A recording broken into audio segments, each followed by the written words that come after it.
future, like one of those old what is it called, mailbox for your phone? What the heck is that called? Voicemail. Answering machine. That's what I'm going for. There we go.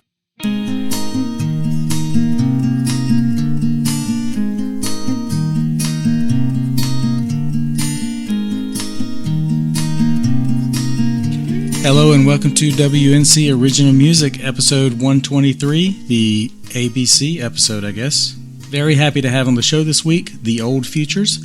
The Old Futures are an indie rock band consisting of Cremeens and Danny Rangel. They've been playing music together a long time and for a long time to come if everything works out, I'm assuming. They're a self-produced band and you can find them at theoldfutures.bandcamp.com. You can also find them on Spotify, and it is well worth your time. Just look up The Old Futures on Spotify. But you can hear them right now. Here are The Old Futures.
Cherokee.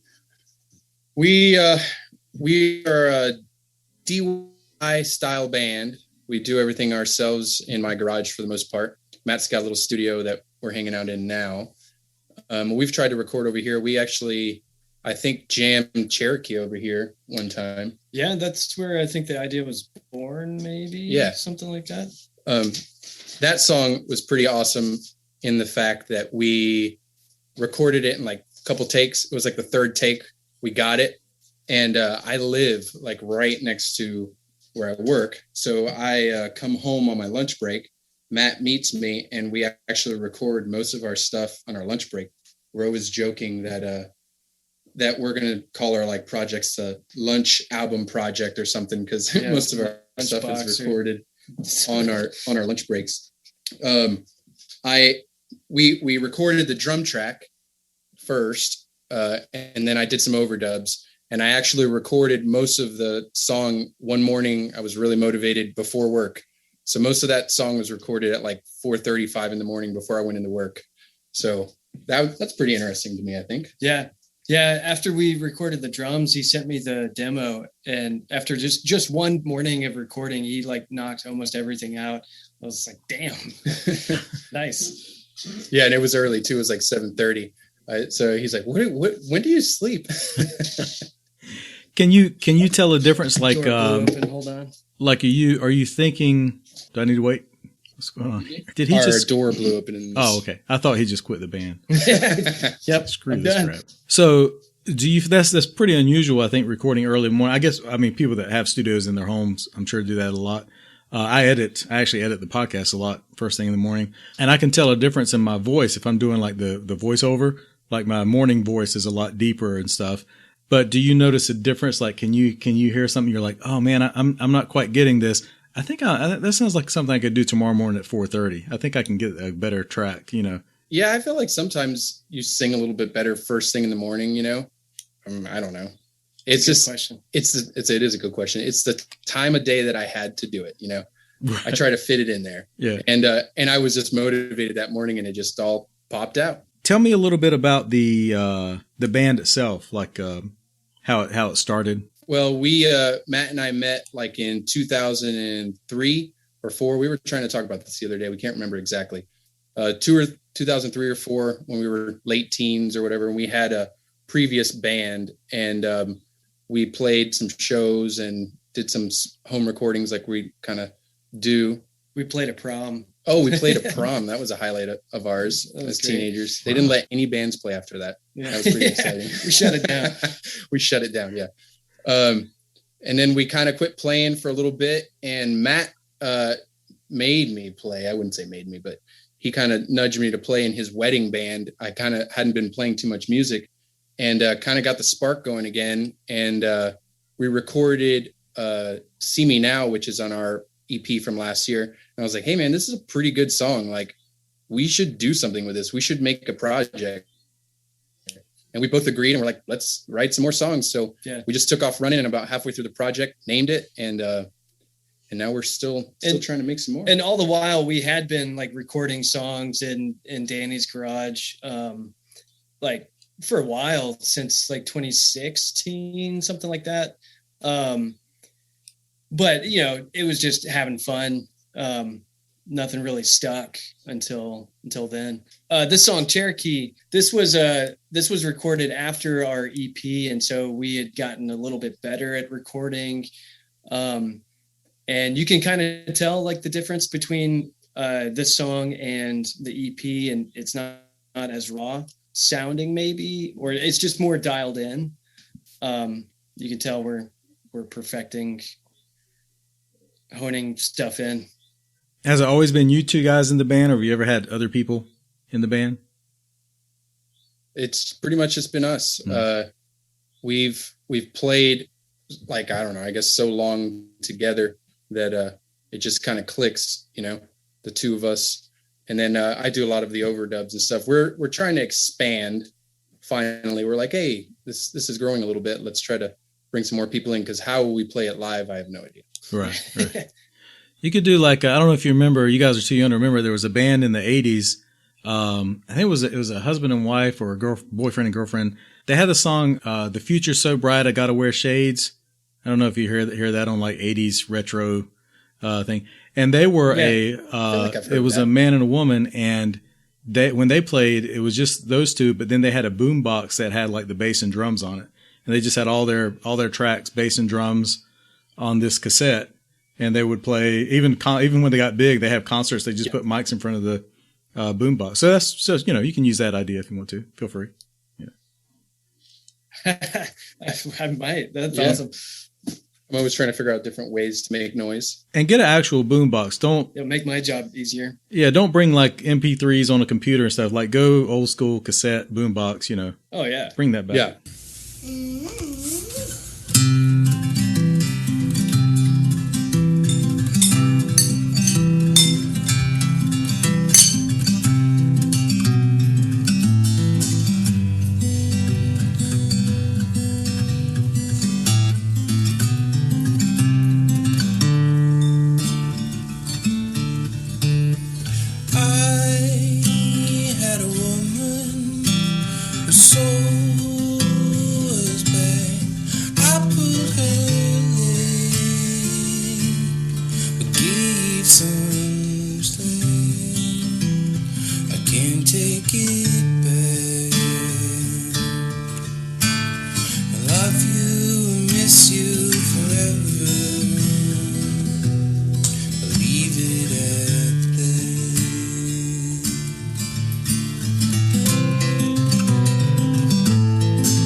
Matt actually started co-writing it with another friend of ours, and he had recorded a demo of it. And it, to me, sounded, it not exactly, but had like a Tom Petty vibe, like rock sound, like easygoing rock.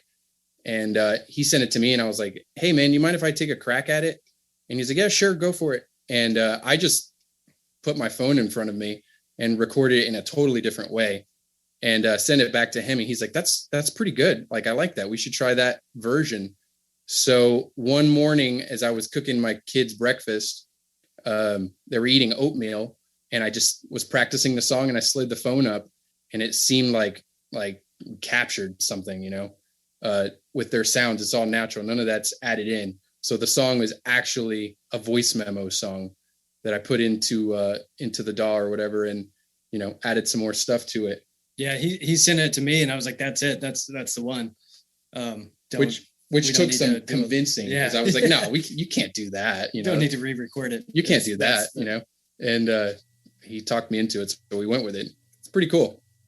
Yeah, that's cool. Yeah. I talked to a lot of songwriters who have, everybody always pulls out their phone and says, "Oh, I have, 500, voice memos with songs, but no one's ever said, and this one right here is the one that you're hearing, on this recorded track. So that's unique there. Yeah.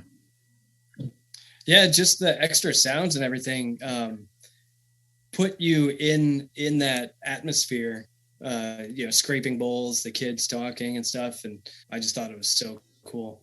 And it really brought the feeling of the song out. It's kind of a dark song too. It is. And it's like the kids kind of sad. Yeah. And the kids like lighten it up. It gives it this like nice atmosphere, It's going to be cool too when I get older and I look back and like can hear my kids talking in the background, and I can hear, because I'm their parent, I can hear what they're saying, and I've heard that conversation a million times. They're talking about did you finish your oatmeal? Hey, I'm done with my oatmeal, but they timed it perfect where it almost seems like you edited that in there, because they start at the beginning, I sing a verse, and then in like right after the first chorus, they just start talking to each other, which was pretty neat. I was like, man, you couldn't make that up, Yeah. So we had to put it in. How old are the kids? Yeah. At the time of that, they were probably like 18 months and 3 years old. They're about 19 months apart.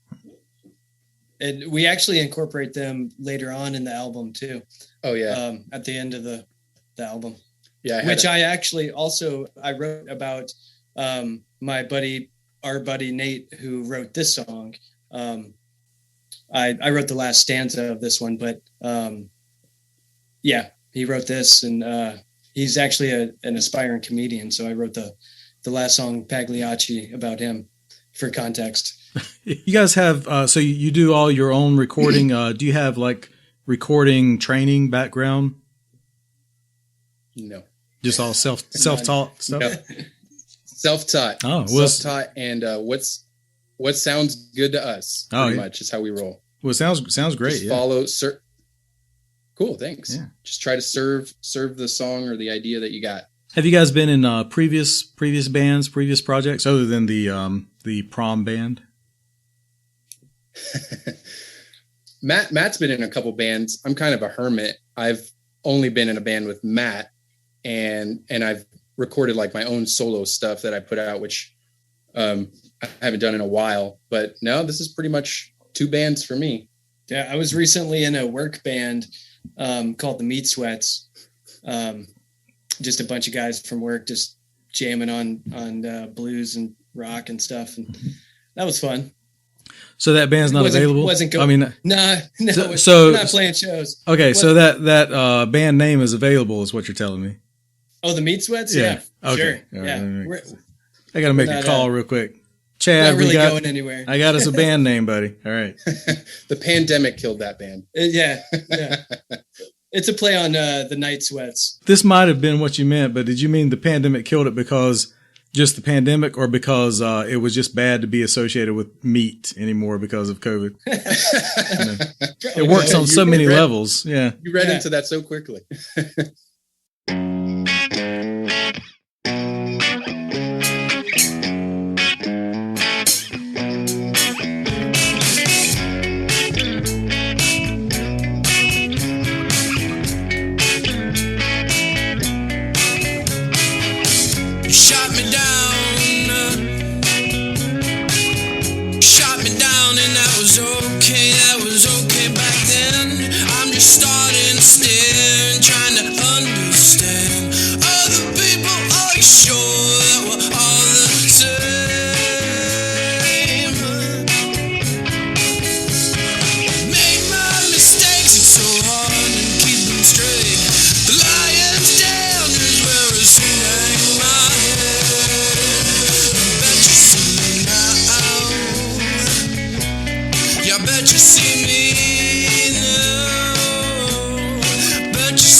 Made my mistake.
See Me Now is the song that kicked off our whole project.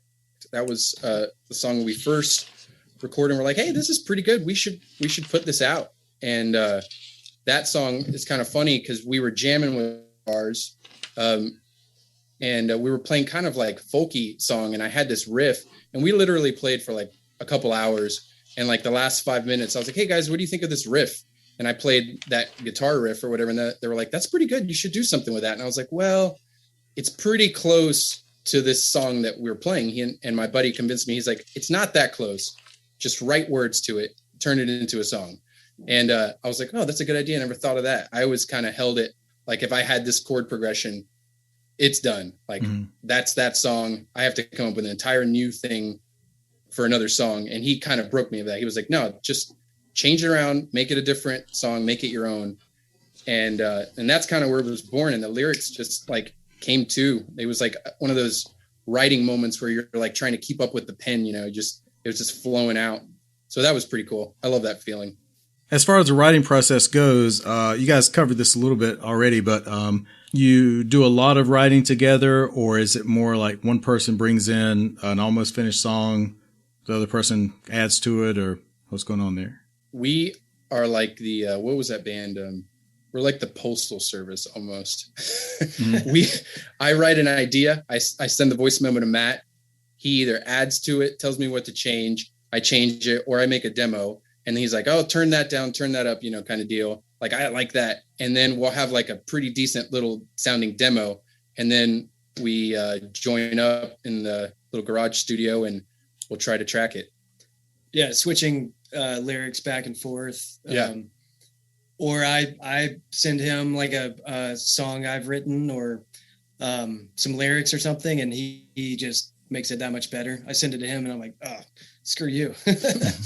He sends his version back to me, and it's like, okay, yeah, we'll go with your version. Yeah. That's very nice of you to say. Not always true. Right. Well, the screw you part wasn't very nice. Maybe it was. Yeah, well. I meant the best. Yeah. It's out of jealousy. So you guys, it sounds like you haven't ever played any of this live or any, the recent stuff? Okay. Nope. We have not played a show. That whole pandemic thing happened. Yeah. We can barely remember our songs. Right. I wouldn't go that far. We started this as like a recording project. We really didn't have any aspirations to make it like a band or anything like that. Right. And so we kind of like, he just alluded to, that we barely remember our songs because we kind of just record a song and then we're like, shelve it and move on to the next song. Yeah, and there's no rehearsal. Let's go on. Let's make something after else. the recording. Yeah. No. We practice it enough to get a good take. And I'm always just hitting record, hoping for, the magic or whatever you're looking for, Yeah. Like, oh, that's the take. I've been in a band where someone might bring in an old song they have that they recorded, wrote, wasn't right for the band they were in. They bring it in, and then we all have to figure out how to play that song because it's 3 years old. He's forgotten. He's like, what was that chord? What was this lead? Can you play it? I can't play it anymore. I think I just got lucky that day. It was a mistake, and now we got to figure out what to do. Yeah. Yeah. It's a weird feeling. But are you guys thinking you will want to play live, or you kind of want to keep it a mostly recording project? I think so. Yeah. I think I would like to play live. Yeah, we definitely want to play around town and stuff. There's a lot of cool venues, and that feeling of playing live. There's not much like that, Yeah. More from the Old Futures in just a moment. From Danny and Matt, want to remind you to check out their music at theoldfutures.bandcamp.com, also on their Spotify channel. And like we were just talking about, look for them to play live as soon as you get a chance. Don't forget to subscribe to the podcast wherever you get your podcast. If you're listening to this right now and you haven't subscribed yet, then I really feel like you should subscribe. I feel like it would be the best thing for you. A lot of times you don't get to make some really positive life decisions where you don't have to, kind of go back and forth in your mind, feel a little tortured about it. But this is one of those. This is one of those that you cannot go wrong with this life decision. And it'll get your week started off on a good foot. Or if your week has already started off on a bad foot, it'll right that. So just go and subscribe to the podcast wherever you get your podcast. It's available on all of the podcast platforms, including Pandora, Spotify, Stitcher, Apple, and iTunes, and all those places. Also, follow the podcast on Instagram and Facebook. Lots of extras there, including videos from the podcast, some clips, some extras, a little bit of nonsense that's not exactly related to the podcast, but it really is when you stop to think about it. Oh, yeah, correction from last week's show with Kendra and Zach Harding from the Brown Mountain Lightning Bugs. Eddie Maggot Brain Hazel played the original version of Maggot Brain, and Michael Kidd Funkadelic played the live version, so they were both right. Hi there, this is Nathan Story, and you're listening to WNC Original Music. All right, do you have any musical impressions? Can we do other impressions? Does it have to be musical? Yeah, it doesn't have to be musical. Because Matt's got tons of impressions. Oh. Yeah, right. Let's hear them, Matt. No. My kids. Come on.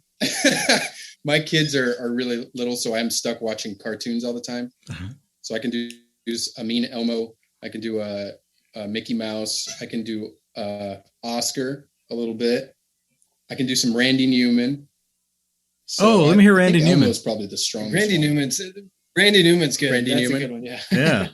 All right. Up here. You got a friend in me. Yeah, you got a friend in me. Some of the people a little bit smarter than I am. Bigger and faster too. That was good. That's all I got for you. Now, can you do Elmo singing the same song? Okay. All right. We got to get up higher there for Elmo. I'm a love to sing Randy Newman, so here we go. You got a friend in me. You got a friend in me. That's the baby. Look at the baby. I think that's about the end of it.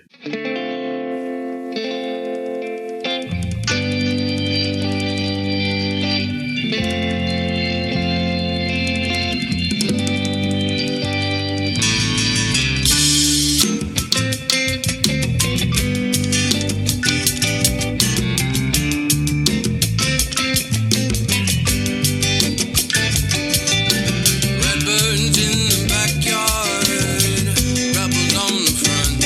Ain't it a sign?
Stumble was pretty cool. That song took us a while to nail down. That started like another voice memo riff. I sent it to Matt, and I was like, Matt, you got to tell me what this sounds like, because it sounds too familiar. Like, it sounds like something. What is this? You know, like that happens all the time when you're trying to create something. And I finally nailed it down. It's Use Me, Bill Withers. That's what I was getting, like the little riff, the chord change. It's not the same chords, but the chord change or whatever. And right about that time was when he passed away. And I was like, man, I gotta finish this song now. And I'm going to write this song. And tried to use in the bridge or whatever, I used the words "use me," kind of pay a little homage to him or whatever. That song took us a while. Like I said, I was looking through my voice memos the other day, and it was like 3 months of voice memos of me just annoying Matt, sending a voice memo every day. What do you think about this? What do you think about this? You know, just obnoxious. Yeah, it's great. But it was pretty cool. That one was another lunch demo song that we recorded. And we got together, we laid the drum track down, and Matt kind of surprised me with bongos in it. He's like, I think I might add some bongos. And I was like, when I came back, I was like, that is perfect. That's exactly what I was looking for. Yeah. Yeah. Did that during lunch, the bongos, and actually the drum track, the bongos. Well, I stayed later and did the tambourine as well. And yeah, that song was where I just, there was a groove and I stayed in the pocket the whole time, which is very rare for me. And it's hard as a drummer. Like 10 years of my life was lost. Not being in a band, just like late at night, playing drunk with your friends and just jamming out. And so, that has a big part in my drumming is I have to lose that sometimes because I just want to jam out and do whatever rather than, play to the song and find that just the right groove. I think you do that pretty well, though. Like, that's one of my favorite things why I've always wanted to play music with Matt, is that he really is like really musical with his drumming, to me at least, where I don't have to tell him like, play this, play that. I just start playing and then he just starts adding. I'm like, oh, that's so much better than what I would have thought of doing. I love that. That's perfect. And we normally, most of our songs happen that, like, very rarely we have to like think about it too much. They're not very complicated too. That helps. But he's got a good knack for like finding the right part like pretty quickly. Mm-hmm. And he's pretty sporadic, which is also really fun too. Yeah. I have to pull the reins back sometimes for sure. Where can people find your music? We're on all the streaming platforms. We're on Bandcamp as well. We prefer Bandcamp. They like to give a little bit more, but Spotify, iTunes, YouTube, Deezer. There's quite a few of them out there. Deezer? Never even heard of Deezer. You've never heard of Deezer? I didn't know I was on it. I thought you were throwing in something you made up just to see if I knew. I'd be, oh yeah, Deezer. Oh yeah, that's awesome. Yeah. But I guess it's catch real. it. Yeah. It's on Wampus. I have it on Deezer's where it's at. Timbuktu. It's on freemoney mp3.com. That kind of. It's also there.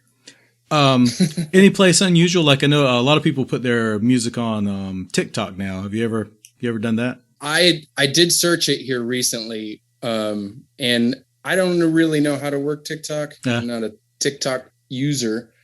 So the clips. You're not 16. Yeah, I'm not 16 now.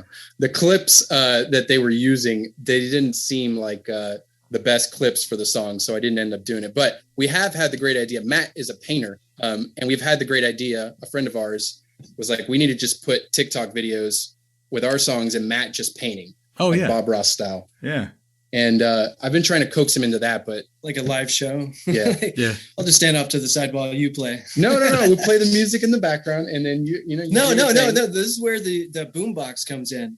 Right. We set up the drum track with the boombox, and I just stand off to the side and paint. Yeah, there you go. I'll take that. One of my favorite things on TikTok is, even though I can't draw, I've always wanted to be able to draw. So I watch, instead of practicing drawing, I watch TikTok, how to draw videos, and they always have really good music in the background. It just shows, this guy, he makes 2 circles, an oval, and then 30 seconds later, he's got George Clooney perfect, and I'm like, oh, well, that was cool. And I heard a good song, and I don't ever actually try to do it myself because that's work, who wants to do that?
The Fools is one of the new singles that we released this year. Matt had a baby recently, which was pretty awesome. And so we were trying to rush before the baby came and record these songs. You know, we that one, Cherokee, The Fools, and we had another one, Arma. The Cherokee came so easily, and then The Fools we labored over. We recorded it like 3 or 4 times, and we never could nail it down. And we finally got it. That was pretty interesting. Tested out my falsetto range in it that I hadn't really done a lot of, and now it's kind of become a staple of our sound. Oh yeah, I love the doo-wop vibe in this song for sure. Danny nails it. It was originally we were going to do Cherokee and The Fools as a part A, part B song was what the idea I had, because the riff was kind of similar. And I was like, you know what? It would be cool to do like an A-B song, you know? And then it ended up not being that in any way, even though that there are some of the same chords bouncing around. But it was a good idea to start with, I would say. And the only note I have on that is maybe should have done the claps all the way through.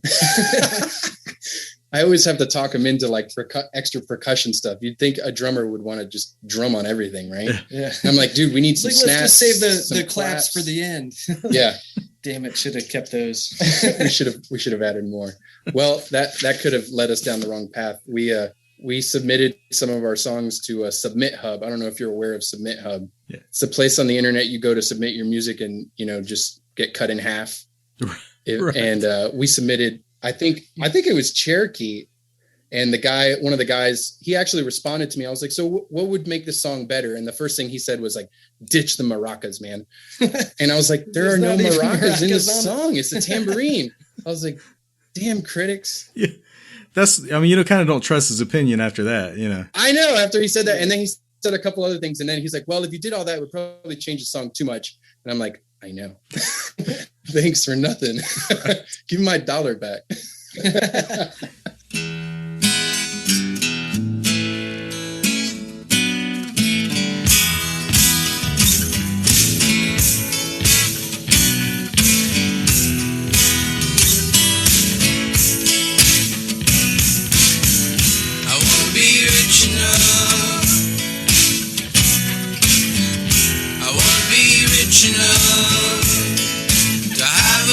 Trailers south of here, where the sun is still shining.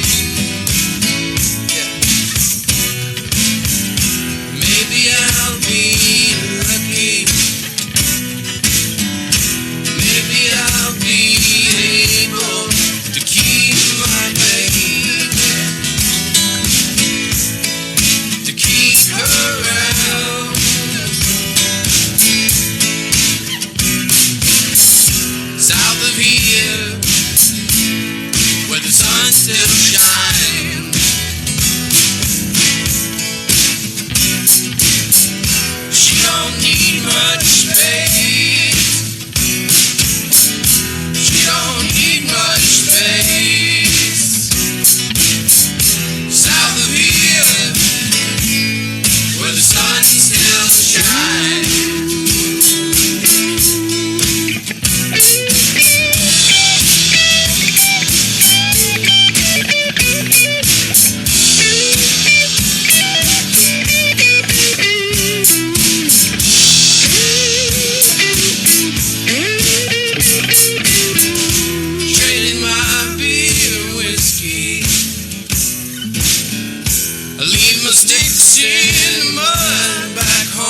This is a classic example of, don't judge a song too early, because Danny brought this song to me and I was like, man, it's okay. He said it sucks.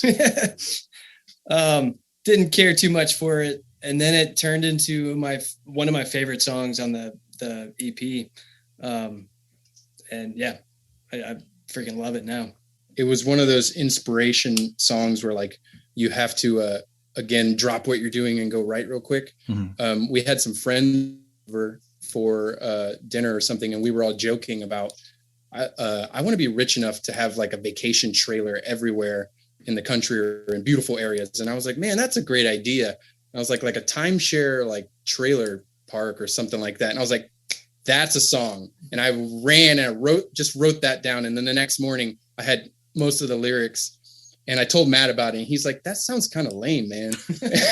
and I played it for him, and he was kind of feeling it or whatever. Even the voice memo that I sent him, he was like, nah, dude, I don't know about that. It was like the beginnings of something. Yeah. It was like, you might have something here. But he showed up to jam, and I had like taped a tambourine to his kick drum. And I was like, dude, trust me, do like a 4 on the floor, kick drum, tambourine thing going. It's going to rock. And he's like, okay. And then, it's because I was messing with the drum kit. I was like, try this, and we recorded that whole song in that one night in like 2 hours. It was, I think it was like the second take for the drums. That was it.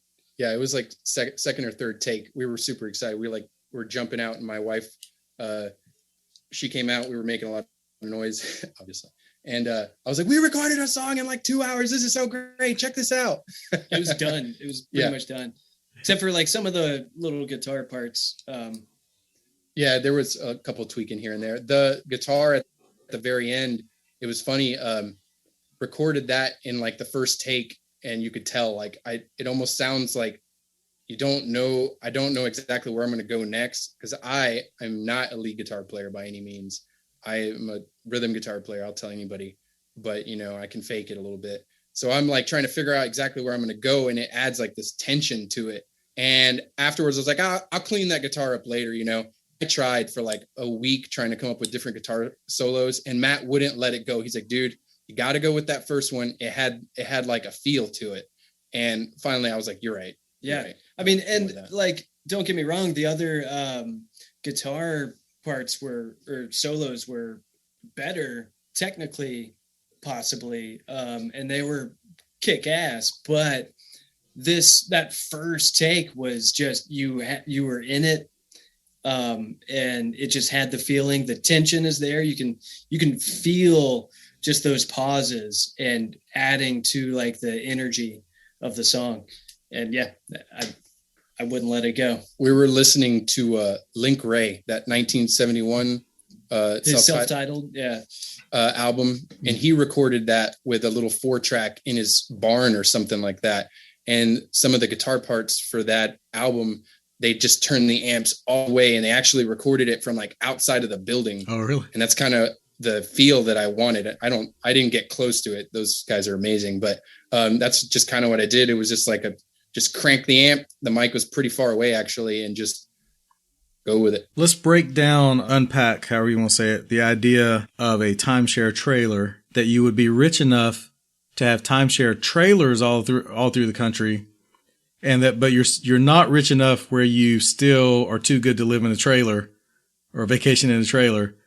So let's say you could have like 20 timeshare trailers, or you could have 8 timeshare condos, or you could have like 49 timeshare tents. So you can use that if you want to in the sequel to the song. Yeah, I think you got to go with the trailers if you're from around these parts. Right. Where we're from. Yeah, where we're from. Yeah, it was just a funny idea, and that most of our stuff is a little bit more serious and melodramatic or whatever. And that one was pretty like lighthearted. I think that's why I had to sell Matt on it, because he was just like, that's such a dumb idea. I'm all about the lighthearted. No, you are for adding sure. like little jokes, songs, and we definitely don't take ourselves very seriously. Yeah, John Prine, I mean, is the king of that. I try to take a lot of notes from him, but just within lyrics and having that lighter side. Yeah. We should write more trailer park songs. That's where it's at. Yeah. That's where the money's at. Sounds like you got your next album title. Yeah. Trailer park songs. Okay, I want to thank Matt and Danny for being on the show. Just had a great time talking to them. Again, the band is called The Old Futures. Make sure to check out their music at theoldfutures.bandcamp.com. And there's also links in the show notes for their Spotify to stream that as well. And one more time, don't forget to subscribe to the podcast. Also, recommend it to people you like. Don't recommend it to people you don't like because they don't deserve to listen. And most importantly, go and support the musicians that are on the podcast. The podcast would not at all be possible without them. The podcast is free, and the musicians donate their time and their music to the podcast for free. So make sure to go and support those musicians. The closing song this week comes from Baneful Town, which is a singer-songwriter project from Quebec, my hometown. Ma ville natale. You can find them on Spotify. Just search Baneful Town. Also, of course, there will be links to their music and their social media in the show notes. Here's Baneful Town. Have a good week.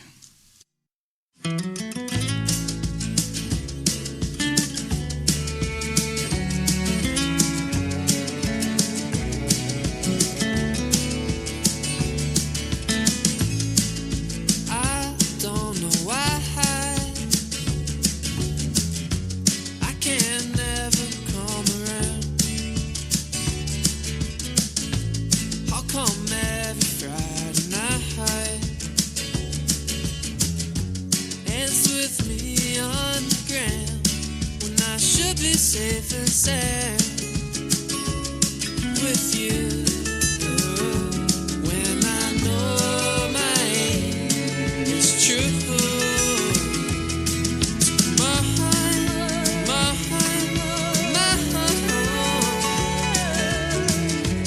come and save me from myself.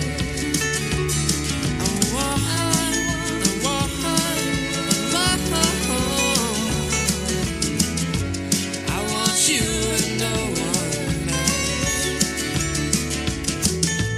Bright lights and pretty girls.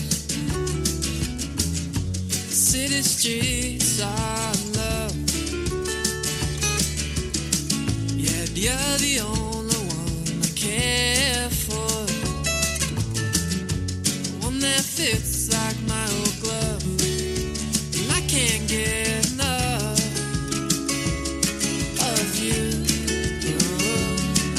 This time will fall through. My heart,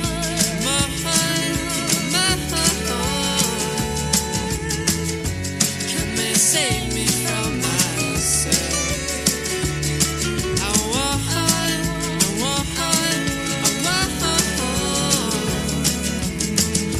yeah, I want you and no one else. My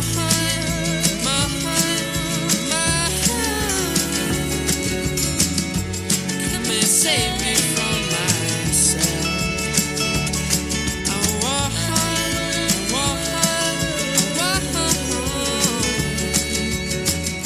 yeah, I want you and no one else.